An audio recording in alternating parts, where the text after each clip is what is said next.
So we've asked Jim to come up with a power ranking list of the world's most awful types of people. Who's at number 5? I don't remember who I wrote at number 5. I think it was people who take pictures of their food on Instagram. See? I'm with you on that, but I don't think Menace and Woody are. All right, Menace is in trouble. Because Menace loves, that's the first thing. If you go out to dinner or any kind of meal with this guy, we have to wait. It's a photo shoot. But I don't even think about it anymore. Like when the food comes, I don't go for the food. Touch it. I just notice sit there and wait so he could stage it, take a picture of it, and I'm like, "Are we good?" He goes, "Yeah, we're good." And then you know to then eat. You can eat. Really? Yeah. So it's almost like saying grace. Almost, yeah. You just You know what I mean? Remember, you can't touch the food, when you go back to your parents' house. But our listeners look for us for recommendations, so it's like... Well, just say I ate at the steakhouse. It was pretty good. Yeah. No, but you use gotta, your words. you got to see how good it is. Like, you don't go on Yelp and like look at the photos, the food photos, and say, okay, that place looks kind of good. Or even a menu, like there's photos of food, and you're like, okay, I'm going to pick that place. No, nobody should leave a bad Yelp review about a food place. You know what I mean? It's like you're messing up somebody's business. The cook was probably hungover. He's doing crystal meth for 3 days. Everyone in the service industry lives like strippers. Their lives are a disaster. Their personal lives. They got the rent. They got no rent. The electricity's off. They got no insurance in their car. Yeah. They're doing drugs. So the cook's been up for 3 days. Sorry, he forgot your baked potato. Exactly. But it's like somebody's had a terrible experience at your favorite restaurant. You know, whatever my favorite restaurant is, someone's had a terrible experience. But if you're not going to a place because of one bad review, that's one thing. But if there is smoke, there's usually fire, right? So if there's a number of reviews all saying the same thing. Well, my theory is about the food. I go, don't write bad stuff about it. Just go somewhere else. There's a million other places to go, and don't think about it. You're having another meal in a little while. So why does it make you an if you didn't like afternoon, your lunch, hang in there. In like 4 or 5 hours, you got dinner coming. You're it's gonna be right. You can even eat early if you want. You're not going to die. It's going to be okay. Yeah. You didn't like breakfast. In 4 hours, you got lunch. Hang in there. It's going to be okay. Good point. It's not the meal of the century. We have 3 of them a day. So why, in your opinion, Jim, like why does it make you an awful person if you're someone like Menace and you're putting pictures of food on social media? Because I follow a lot of hot chicks on Instagram, and I see like 3 in a row. I'm like, oh, cool. And then all of a sudden, I see a picture of ravioli. It ruins my flow. I'm starting to get into it. All of a sudden, I already know what this looks like. All right, so number 5 on the list: people who take pictures of their food on social media. All right, number 4. Oh, man. People who film the show at a concert with their phone. That's the worst. Oh, good one. I agree. People are never going to watch that video ever. Ever. Never. Ever. The sound quality on that through your iPhone. You know what I mean? Like, where are you going to play that? You're going to go tomorrow to your job and go, I just saw Journey. You want to see Don't Stop Believing? They did an encore. No. Really don't. No, but it was really cool. I go, so now you got to listen to the guy's phone. You got it up to your ear. Oh, yeah, it sounds great. They got engineers there that get good quality audio from that. And what if the guy works construction? You know what I mean? There's like a jackhammer going off. Guys are hammering. There's a backhoe. No, listen, I'm telling you, it's really good. Nobody cares. No one wants to look at that footage the next day. Oh, Yeah. And it's always the most popular song. I'm like, give me a song that they haven't played in 30 years. Yeah. If I'm a fan, then I'm like, oh, that's kind of rare. cool. Yeah. And then you ask them how the experience was, and they can't even tell you. Right. Because they're so busy That's the just holding thing. their phone up the whole time. Well, the worst is you got to look through their phone if you're behind them. Yep. Because Yeah. the phones are up the whole time, so you're like watching a concert through their phone. If you want to snap a quick picture, that's fine. Snap it, whatever. But there's no reason to film "Sweet Child of Mine" by Guns N' Roses. Yeah. There's 9 million other versions that are better on YouTube. Way better. Better quality. It's been done. And you know what's funny? Like the cameras get better and better. Like there's so many tools and things that you can use to take a great picture. Why does everybody's picture still suck? Yeah, why they still suck at it? People still can't. They have great equipment. What used to cost you thousands and thousands of dollars to be able to get is now in your pocket, and you still take awful pictures. Well, the iPhone takes terrible pictures. Anything else besides an iPhone takes amazing pictures. I take pictures with people after a show, and whenever it's the iPhone, it's fuzzy. It looks like crap. Or Really? a concert. Yeah, true. Absolutely. You got a Samsung or something like that. Oh, yeah. At a concert, it looks amazing, the footage. My brother, when I go to concert with him, he does all of the pictures and all that stuff and video. See, I find the opposite. Like when we're out at events, it's the people who, their phones are always messed up are the Android users or the Samsung users. Right. It takes an hour to get the camera set up. Yeah. Yeah. The worst is when someone's trying to take a picture of me after the show, and Like, hey, I don't have anyone to take a picture, and they hand it to a guy like a 60-year-old dude wearing like a fog hat shirt. I don't even know if he has a flip phone. And they hand him the new iPhone. Here, they don't even tell him how to work it, and the guy hands it to the guy. In the meantime, 9 minutes later, I got my arm around this guy for 9. I'm like, now we're dating. So True. As this guy, what do I got to do? I just hit the what button. Right. Okay, hey, since we're talking about awful people and taking pictures, I'm just going to throw this little side note in there. It was funny the first time. The whole thing about like, hey, can we take a picture real quick? And you're doing video the whole time. That joke of like, you're shooting video, and so you're standing there thinking it's going to be a still picture, and they're like, it's video. Oh, yeah. Like, gotcha. You're like, ugh. Like, hilarious. Yeah. It was funny the first time because you look like an idiot sitting there posed. Well, the worst is like, a guy, like you take a picture with a guy and like, you want to look at it after? I go, no. I go, I know, right? We're two mediocre looking dudes. If we did a 10-hour shoot with Annie Leibovitz and the best makeup crew, we're never going to, still not going to look better. Who cares? Jim Florentine is here. His book is called Everybody is Awful Except You.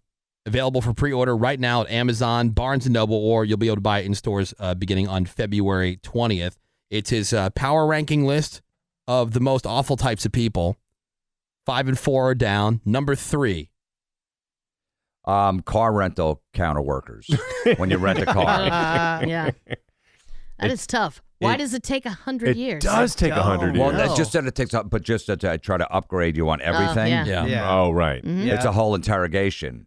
Like it's still off. You want a GPS for the car? I'm like, no. I got it on my phone. Everybody has GPS. I know. They're still offering that device for $9.95. I'm like, no, I'll get lost. No, and then they act like the car is gonna explode and you're gonna die. So you better get that insurance. Oh yeah. Yeah.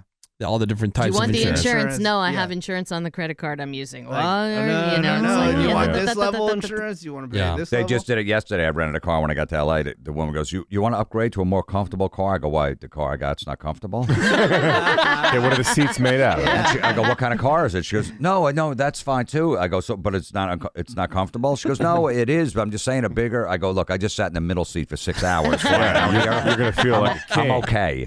Have you seen the new thing, the video kiosks at the car rental place where you go, it looks like an ATM, and you pick up an old school phone and you talk to somebody over the internet and get the keys to your car. It's crazy. Are you serious? Yeah, they have it in San Francisco that I know of. Oh. SFL. I haven't seen those. I've seen the kiosks like where you can just, don't have to wait in line. You just punch through the stuff real quick, and then you go out, you pick your car up, and you're done. So my girlfriend and I, Spicy Nacho, we tried it for the first time thinking, okay, this is cool. And then finally they're like, oh, no, we got to verify some information. So you got to get the desk clerk person. And then we had to wait for them to come over and like, oh, sorry, we're going to have to help you at the desk. Well, no, it's that Seinfeld bit. You know, remember the Seinfeld episode where like he reserved the car. The reservation keeps the car here. Yeah, he got there and like, well, we don't have your car. He goes, but I reserved the car. Yeah.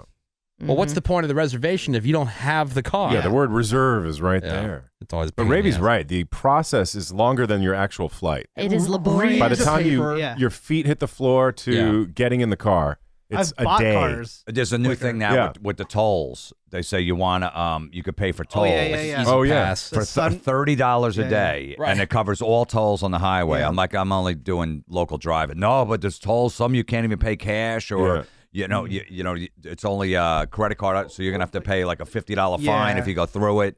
So I'm like, how much is it? Well, it's $30 a day. Where am I driving? I'm not making deliveries. I'm not a UPS driver on a toll road going back and forth. Pro tip though, if you're doing that in Orlando, you should definitely get the $30 pass. It will save you a bunch of time and money. But all the other places, not worth it. If it's worth it in Orlando, it seems to be worth it like in New York City where the bridge toll is $17. Yeah, but it's like one time, like it's every 5 feet in Orlando. Jim Florentine's here. Power ranking list of the most awful types of people. Number 2. Well, this is a person. I don't know if this really fits in. NFL Commissioner Roger Goodell. Amen. There you go. Does it fit in? Best friend now. Of course he fits in. What a dick.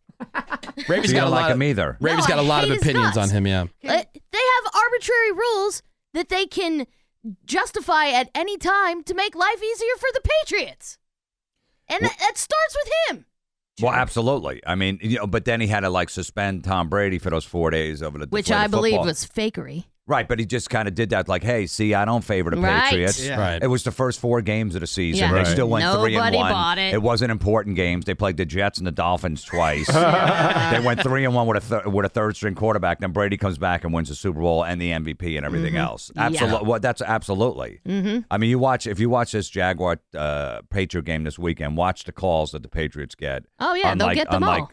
Unlike the Jaguars, because they don't want Roger Goodell does not want the Jaguars in the Super Bowl. Of course he doesn't. That's bad for business. If it's the Jaguars and Vikings, nobody's watching that Super Bowl. Oh, so. yeah. And then I think the rule is to make it look like, no, you're still making calls against the Patriots. It'll be late in the game. It'll be some BS like holding call I guarantee after. It doesn't matter. A Jaguars touchdown is coming back. Yeah, Over nothing. Yeah. Over nothing. Oh, wow. Over the ball jiggled. That Steeler Patriot game when he caught the ball and he rolled like 6 times. He had it for like 9 minutes. Right.